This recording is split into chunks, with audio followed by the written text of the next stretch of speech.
स्वागत है आपका कहानियों की बैठक में। आज की कहानी का नाम है उम्र के उस मोड़ पर। इसकी लेखिका हैं पूनम अहमद। आज रविवार है। पूरा दिन बारिश होती रही है। अभी थोड़ी देर पहले ही बरसना बंद हुआ था, लेकिन तेज हवा की सरसराहट अब भी सुनाई पड़ रही थी। गीली सड़क पर लाइट फीकी फीकी सी लग रही थी। सुषमा बंद खिड़की के सामने खोई खोई खड़ी थी और शीशे से बाहर देखते हुए राहुल के बारे में सोच रही थी। पता नहीं वह इस मौसम में कहाँ है। बड़ा खामोश, बड़ा दिलकश माहौल था। एक ताजगी थी मौसम में, लेकिन मौसम की सारी सुंदरता, आसपास की सारी रंगीनियां दिल के मौसम से बंधी होती हैं। और उस समय सुषमा के दिल का मौसम ठीक नहीं था। विशाल टीवी पर कभी गाने सुन रहा था तो कभी न्यूज। वह आराम के मूड में था। छुट्टी थी, निश्चिंत था। उसने आवाज दी, सुषमा क्या सोच रही हो खड़े खड़े? कुछ नहीं, ऐसे ही बाहर देख रही हूँ, अच्छा लग रहा है। यश और समृद्धि कब तक आएंगे? बस आने ही वाले हैं, मैं उनके लिए कुछ बना लेती हूँ, कहकर सुषमा किचन में चली गई। सुषमा जानबूझकर किचन में आ गई थी। विशाल की नजरों का सामना करने की उसमें इस समय हिम्मत नहीं थी।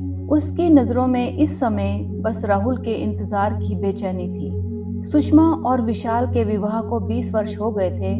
युवा बच्चे यश और समृद्धि अपनी अपनी पढ़ाई और दोस्तों में व्यस्त हुए तो सुषमा को जीवन में एक रिक्तता खलने लगी। वह विशाल से अपने अकेलेपन की चर्चा करती। विशाल, आप भी काफी व्यस्त रहने लगे हैं, बच्चे भी बिजी हैं, आजकल कहीं मन नहीं लगता। शरीर घर बाहर के सारे कर्तव्य तो निभाता चलता है, लेकिन मन में एक अजीब वीराना सा बढ़ता जा रहा है। क्या करूं? विशाल समझाता। समझ रहा हूं तुम्हारी बात, लेकिन पद के साथ साथ जिम्मेदारियां भी बढ़ती जा रही हैं। तुम भी किसी शौक में अपना मन लगाओ ना। मुझे बहुत अकेलापन महसूस होता है। मन करता है कोई मेरी बात सुने, मेरे साथ कुछ समय बिताए। तुम तीनों तो अपनी दुनिया में ही खोए रहते हो। सुषमा, इसमें अकेलेपन की क्या बात है? ये तो तुम्हारे हाथ में है। तुम अपनी सोच को जैसे मर्जी जिधर ले जाओ। अकेलापन देखो तो कहाँ नहीं है। आजकल फर्क बस इतना ही है कि कोई बूढ़ा होकर अकेला हो जाता है, कोई थोड़ा पहले। इस सच्चाई को मन से स्वीकारो तो कोई तकलीफ नहीं होती। और हाँ, तुम्हें तो पढ़ने लिखने का इतना शौक था ना, तुम तो कॉलेज में लिखती भी थी। अब समय मिलता है तो कुछ लिखना शुरू करो। मगर सुषमा को अपने अकेलेपन से इतनी आसानी से मुक्त होना मुश्किल लगता। इस बीच विशाल ने रुड़की से दिल्ली MBA करने आए अपने प्रिय दोस्त के छोटे भाई राहुल को घर आने के लिए कहा तो सुषमा राहुल से मिलने के बाद खिल ही उठी।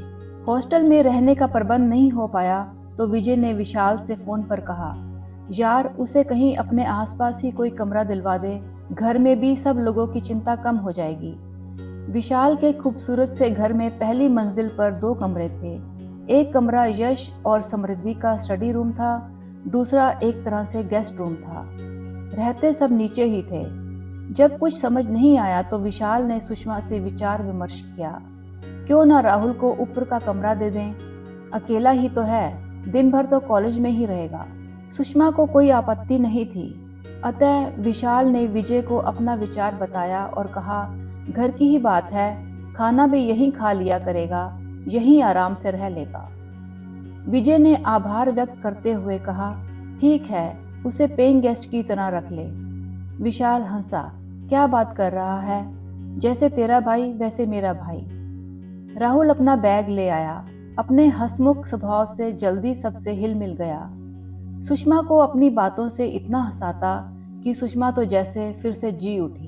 नियमित व्यायाम और संतुलित खान पान के कारण सुषमा संतुलित देह यष्टि की स्वामिनी थी। राहुल उससे कहता, कौन कहेगा आप यश और समृद्धि की माँ हैं, बड़ी बहन लगती हैं उनकी। राहुल सुषमा के बनाए खाने की, उसके स्वभाव की, उसकी सुंदरता की दिल खोल कर तारीफ करता और सुषमा अपनी उम्र के 40वें साल में एक नवयुवक से अपनी प्रशंसा सुनकर जैसे नए उत्साह से भर गई।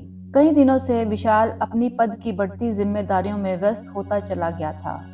अब तो बस नाश्ते के समय विशाल हाँ हूँ करता हुआ जल्दी जल्दी पेपर पर नजर डालता और जाने के लिए बैग उठाता और चला जाता। रात को आता तो कभी न्यूज़, कभी लैपटॉप, तो कभी फोन पर व्यस्त रहता। सुषमा उसके आगे पीछे घूमती रहती, इंतजार करती रहती कि कब विशाल कुछ रिलैक्स होकर उसकी बात सुनेगा। वह अपने मन की कई बातें उसके साथ बांटना चाहती, लेकिन सुषमा को लगता विशाल की जिम्मेदारियों का सिलसिला थमने का नाम ही नहीं ले रहा है। उसे लगता एक चतुर अधिकारी के मुखौटे के पीछे उसका प्रियतम कहीं छिप सा गया है। बच्चों का अपना रूटीन था, वे घर में होते तो भी अपने मोबाइल पर या टीवी में लगे रहते या फिर पढ़ाई में। वह बच्चों से बात करना भी चाहती तो अक्सर दोनों बच्चों का ध्यान अपने फोन पर रहता। सुषमा अपेक्षित सी उठकर अपने काम में लग जाती और अब अकेले में वह राहुल के संदर्भ में सोचने लगी। लेकिन कौन कब बिना कारण, बिना चेतावनी दिए इंसान के भीतर जगह पा जाता है, इसका आभास उस घटना के बाद ही होता है। सुषमा के साथ भी ऐसा ही हुआ।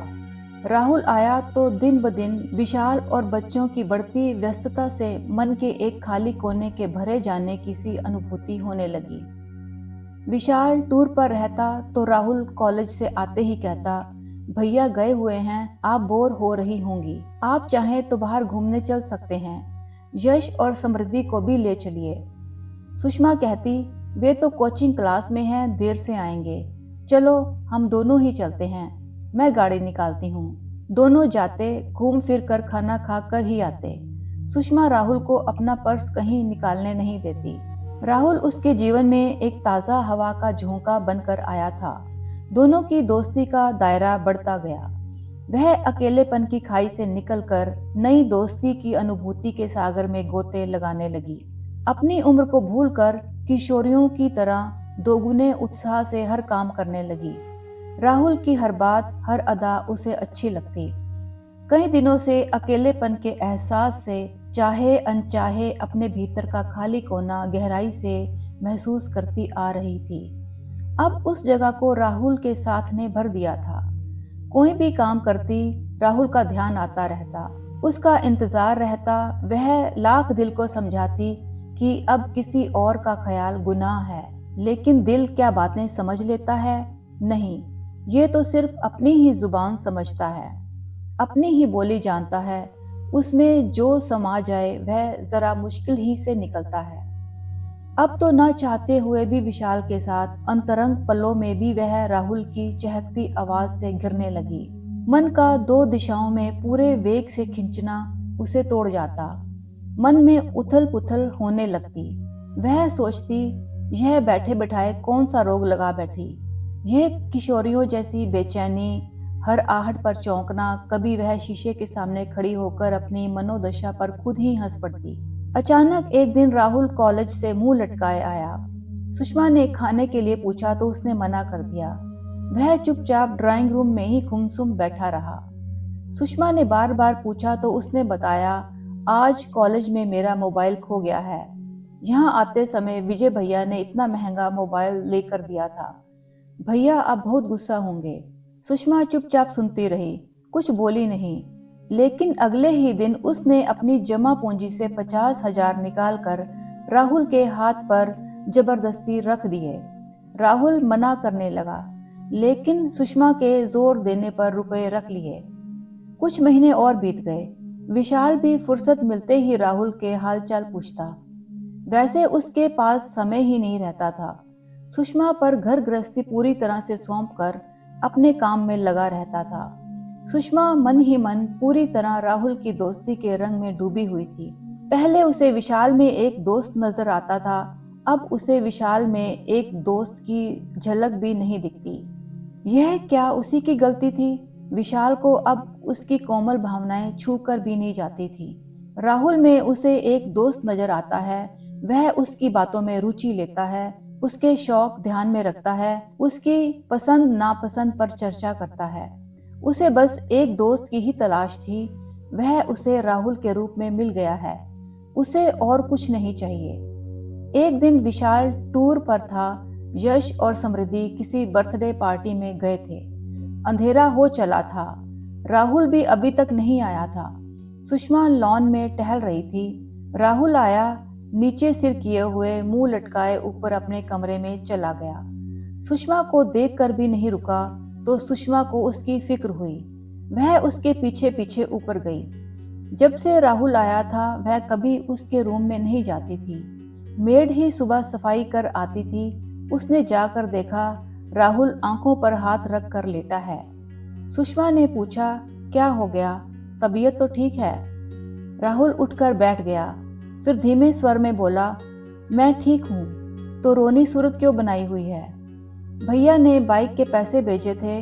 मेरे दोस्त उमेश की बहन की शादी है, उसे जरूरत पड़ी तो मैंने उसे सारे रुपए दे दिए। अब भैया बाइक के बारे में पूछेंगे तो क्या कहूँगा? कुछ समझ नहीं आ रहा है। वहीं उमेश याद है ना आपको? यहाँ एक बार आया था और मैंने उसे आपसे भी मिलवाया था। हाँ हाँ, याद आया। सुषमा को वह लड़का याद आ गया जो उसे पहली नजर में ही कुछ जंचा नहीं था। बोली, अब क्या करोगे? क्या कर सकता हूँ? भैया को भी यही लगेगा कि मैं यहाँ आवारागर्दी कर रहा हूँ। वे तो यही कहेंगे कि सब छोड़कर वापस आ जाओ, यहीं पढ़ो। राहुल के जाने का ख्याल ही सुषमा को सिहरा गया। फिर वही अकेलापन होगा, वही बोरियत। अतः बोली, मैं तुम्हें रुपए दे दूंगी। अरे नहीं नहीं, यह कोई छोटी रकम नहीं है। कोई बात नहीं, मेरे पास बच्चों की कोचिंग की फीस रखी है, मैं तुम्हें दे दूंगी, लेकिन मैं ये रुपए आपको जल्दी लौटा दूंगा। हाँ हाँ ठीक है, मुझसे कल रुपए ले लेना। अब नीचे आकर खाना खा लो। सुषमा नीचे आ गई, अपनी अलमारी खोली, सामने ही रुपए रखे थे।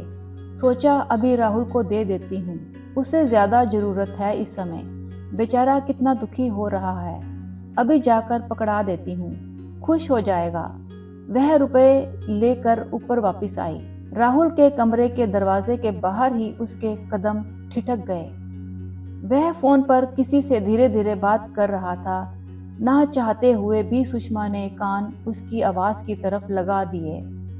वह कह रहा था, यार उमेश, मोबाइल और बाइक का इंतजाम तो हो गया, सोच रहा हूँ अब क्या मांगूंगा। अमीर औरतों से दोस्ती करने का यही तो फायदा है, उन्हें अपनी बोरियत दूर करने के लिए कोई तो चाहिए, और मेरे जैसे लड़कों को अपना शौक पूरा करने के लिए कोई चाहिए।